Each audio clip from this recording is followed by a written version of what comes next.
Hey yo, what's good, y'all? How's it going? How are things? And things are good. What's good, Instagram? You may notice I am broadcasting on all frequencies. Ooh, my eyeball looks tired. On all frequencies today because this is just a message that just needs to be heard, right? Like, some people just need to know that their relationship sucks ass. And they also need to know why. I'm gonna tell you why while I eat ice cream. So, first things first, I am a licensed clinical mental health counselor. I am also a proud holder of a doctorate in rehabilitation counseling and administration. I am a nationally certified counselor. I am also a certified rehabilitation counselor. I am also a master of addictions counselor and licensed clinical addiction specialist. That one's brand new. Just got notified about that one last week. Heyo, what's good, Calvino? So we are doing part two of our relationship discussion. Apparently, my game just doesn't want to show up or whatever. So we're gonna try this right here. Hold on, up, eep, oop, eep, op, or What is that? Cool, cool. How you get out of this crap? Main menu? Yes, no, yes. I don't want to unlock the things.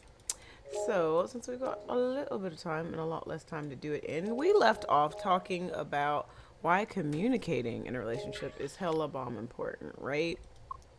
So now we're going to put the second piece of that. So not only do you need to be able to talk to your partner, you also need to be able to understand your partner. Know what I mean, son? Know what I mean?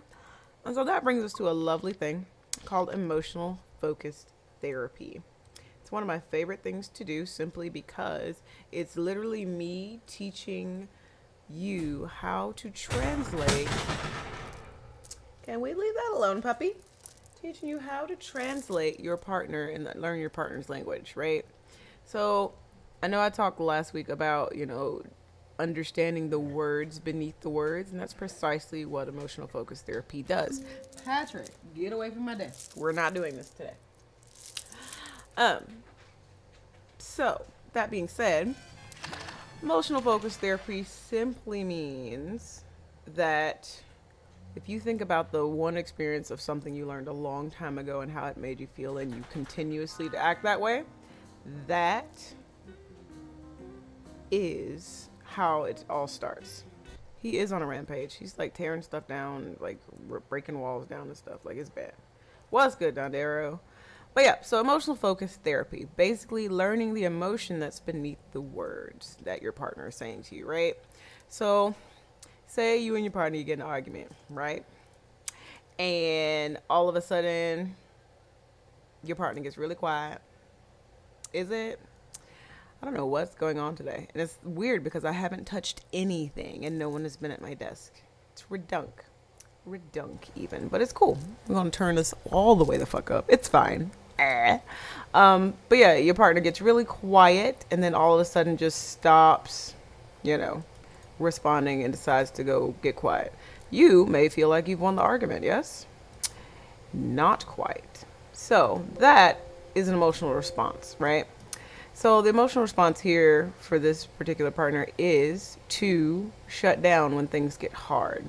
Now, the reason that example is important is because that is a learned behavior, whether it's from upbringing, whether it's from previous relationships, whatever. Either way, Hi, thanks, Goobram7214. Appreciate it. Um, but yeah, that example is important because we all have different experiences that have taught us things to emotionally protect ourselves or mentally protect ourselves or whatever. And so that triggers automatic behaviors, whether it's in conversation, in passing, or whatever, and particularly with, romantic and intimate partners. So, that being said, let me actually let's move you over here, yeah? So, that being said, what? Why are you not capturing? That is weird, but alright. That being said, because we have learned to do certain things, we whip them out whenever possible as a survival technique. And whenever you're in an argument, it's emotionally charged and whatnot. And so already it's, you're emotionally trying to survive the argument.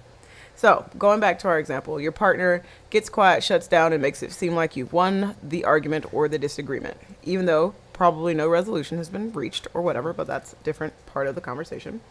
Um, and so you think you've won the conversation, but that's not exactly true. So, going back to that connection of, this is probably something they've learned. That's right. Get your squishy electric meat paw poked hot. So, basing that on what the partners learn, the partner learns if I shut down and be quiet, then all the arguing goes away. It's probably something they picked up either from childhood, maybe their parents argued a lot, picked up from a different partner, different relationship, whatever, or it could even be a trauma response. Ice cream. So, either way, it's at play in your relationship. And so you're walking around here like, yeah, I won and they gave up and I'm right and they're wrong. And meanwhile, they're in the next room suffering, crying, and thinking that their partner doesn't love them. So it is important to understand the words beneath your partner's words as well as the words beneath your partner's actions. So being able to know and understand what your partner does when faced with conflict is important. So like for me, my partner learned right away that if something like a disagreement or whatever, because people pleasing used to be a huge thing. It was awful. Because those were big things for me. Whenever he would disagree with me, I would literally shrink physically and just be like, okay. Until one day he really called me out on it and he was just like, no, don't do that. Don't shrink down. We're going to have a conversation about this. And I'm like, what? And that's why he's my partner.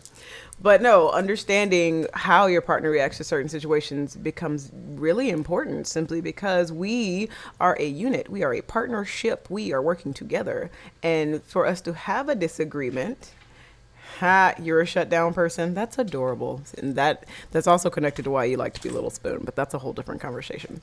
But to understand your partner's, triggers in certain situations is helpful because you can start to notice that when you're in conversation or when you're mid-argument. Just like in my example, my partner noticed right away that I physically shrunk and he was like, nope, don't do that. No, that's not what we're doing. We are not punishing you. We are having a conversation.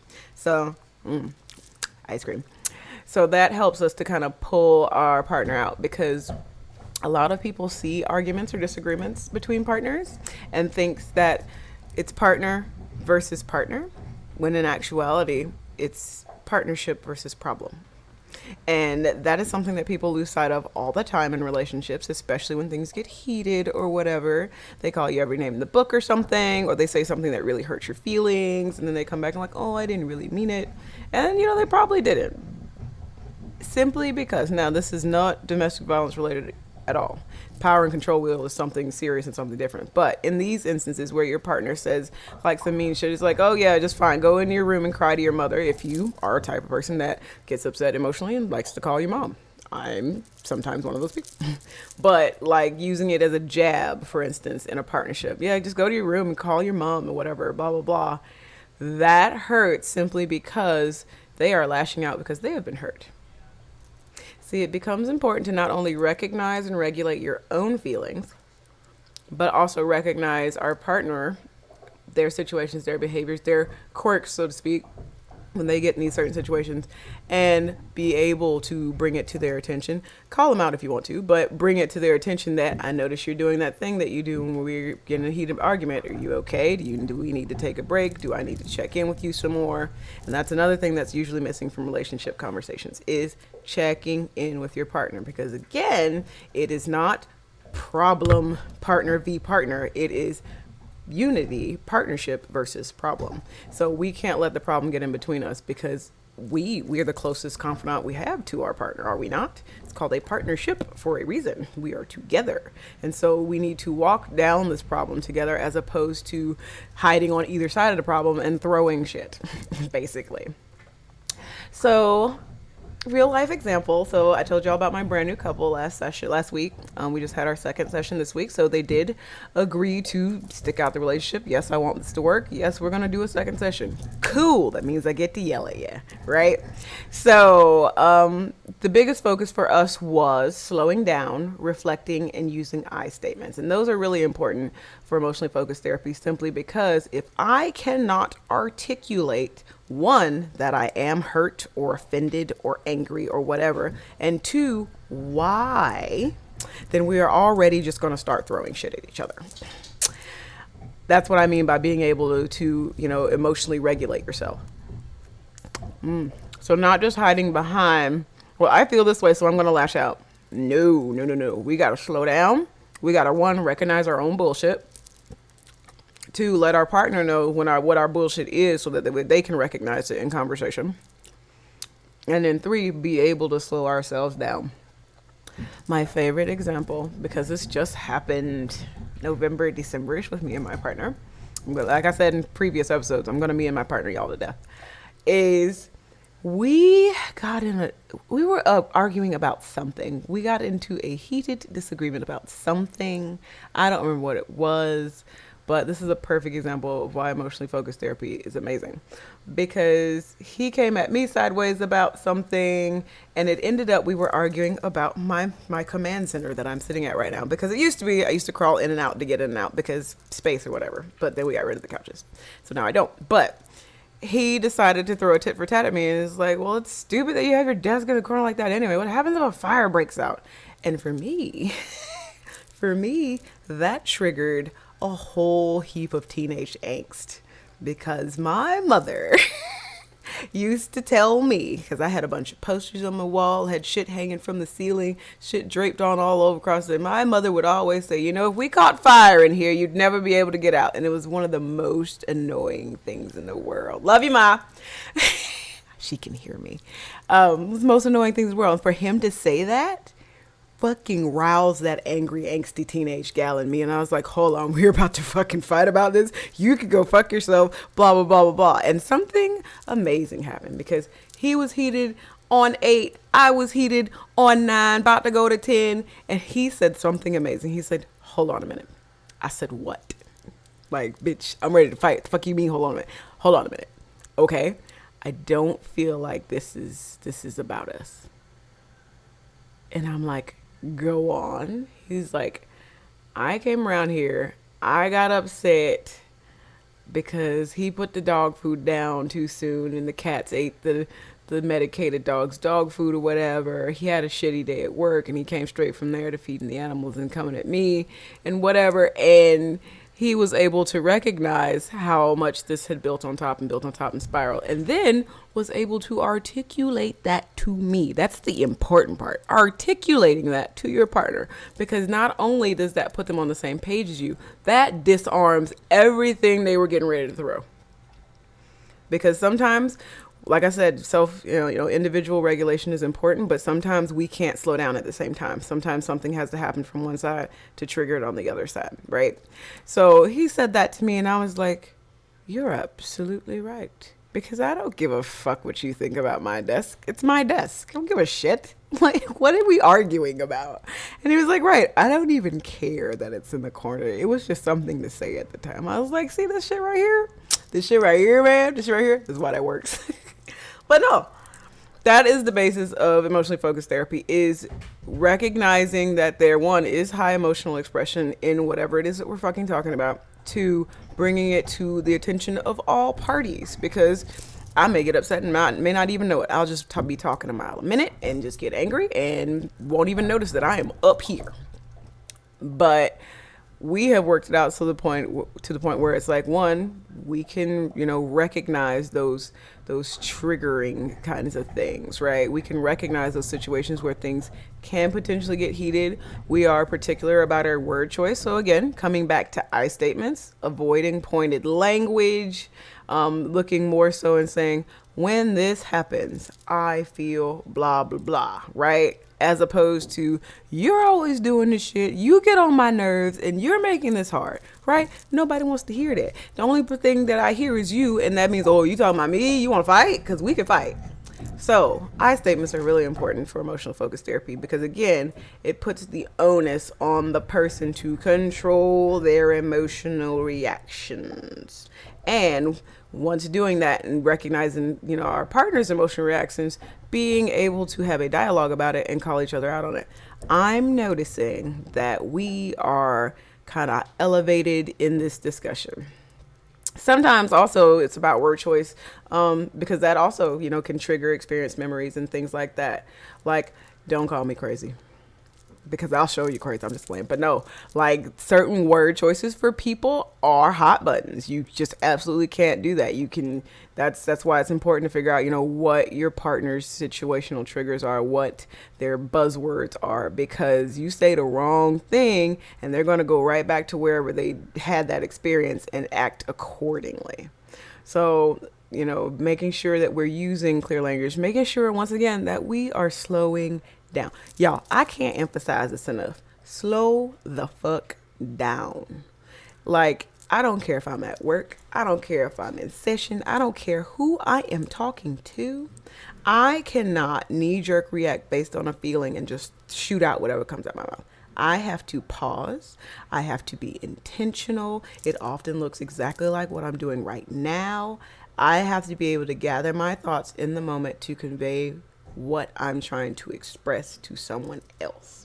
And the someone else has to have that patience to, one, give their partner that space, and two, listen to understand and not to respond. So again, that puts us back with reflections. My ice cream is melting.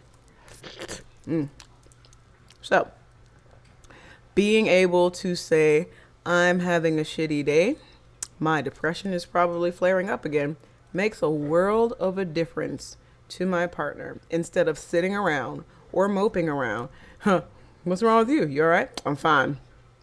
Nobody likes to hear I'm fine. Nobody likes to hear it because it's bullshit. Okay? Bullshit. No one likes to have short answers because then that might trigger something for them. It's like, well, shit, you being short with me. Clearly, you don't give a shit about my ass. I'm going to leave you alone for the rest of the night. Which makes the other partner's the other partner's problem, say that shit 6 times fast, worse, right? So we have to have some understanding on both sides. We have to listen to understand. So, all right, I'm hearing that your depression is flaring up. How bad is it? Where are we? What do you need my assistance with? That's the other thing about emotional focus therapy is it puts more of a focus on your partner and what they're trying to express, as opposed to if you're a doer, you want to jump in, you want to fix it, you want to do everything except consult with the person you're trying to fix stuff for. Sometimes that don't work. Any love story will tell you that one side of the partnership is trying to fix the relationship without telling the other partner what they're doing, and it just makes shit worse. No, you're a unit. A unit has to have free-flowing communication back and forth, okay? And so with reflecting, with I statements, with slowing the fuck down. So a couple of my couples, they always laugh at me because, I'd be dead serious in the second session when I was like, all right, we're going to practice slowing the fuck down. And so in session, I'm like fucking referee. Whoop, hold on. I'm going to stop you. Whoop, hold on. Stop right there. Slow down. Is that exactly what you meant to say? Well, no, take some time. Well, this is silly. I don't give a shit. Slow down. And when they're practicing by themselves, I'm like, listen, there is power in being able to let your partner finish talking, because nobody likes to have a question asked of them and they don't get to half-ass answer it because you're jumping in trying to rip apart their argument. Nobody likes that. And it's not fair. It's like, are you attacking me or are we having a conversation? So they look at me like I'm really silly because I'd be like, all right, so when you're not with me, I want y'all to practice slowing down. And as to not interrupt each other, y'all gonna get some notepads. You're gonna listen to your partner the whole way through and just jot down, just like I do with them in session. I'd be like, sometimes you're gonna hear the tickety tack of my keyboard. That's just me taking notes to go back on something I heard and not interrupt you, because some people got a lot to say. Some people don't. Some people shut down when they're interrupted. That's the other thing too. So I was like, get you some notepads, start jotting down, follow-up questions, jotting down things that stood out to you. But most importantly, learn to reflect what they said. It's like, all right, I made a note about this. Are you saying that when we argue like this, it reminds you of blah, blah, blah? And it's great to start working it out that way, because you're taking a genuine interest and curiosity in understanding your partner, which is empowering for them to be vulnerable, which empowers you to be vulnerable. Because if we're in a partnership and we're not able to be vulnerable, what the fuck are we doing? Okay. So, and it's very validating to be heard by your partner, right? And understood. And it's also good practice in, being a little humble when you are wrong. So, say they reflected, okay, so you're saying when I do this, it reminds you of this instance. Well, not exactly. It's more like, and then it gives them room to explain to help you better understand. And the thing about all this, it wrapped in a nutshell, because we got like 4 minutes left, but is that this communication piece, people think it just kind of happens, and it fucking doesn't. You're going to talk about everything until you're fucking blue in the face. You're going to consult with your partner. Your partner's going to consult with you.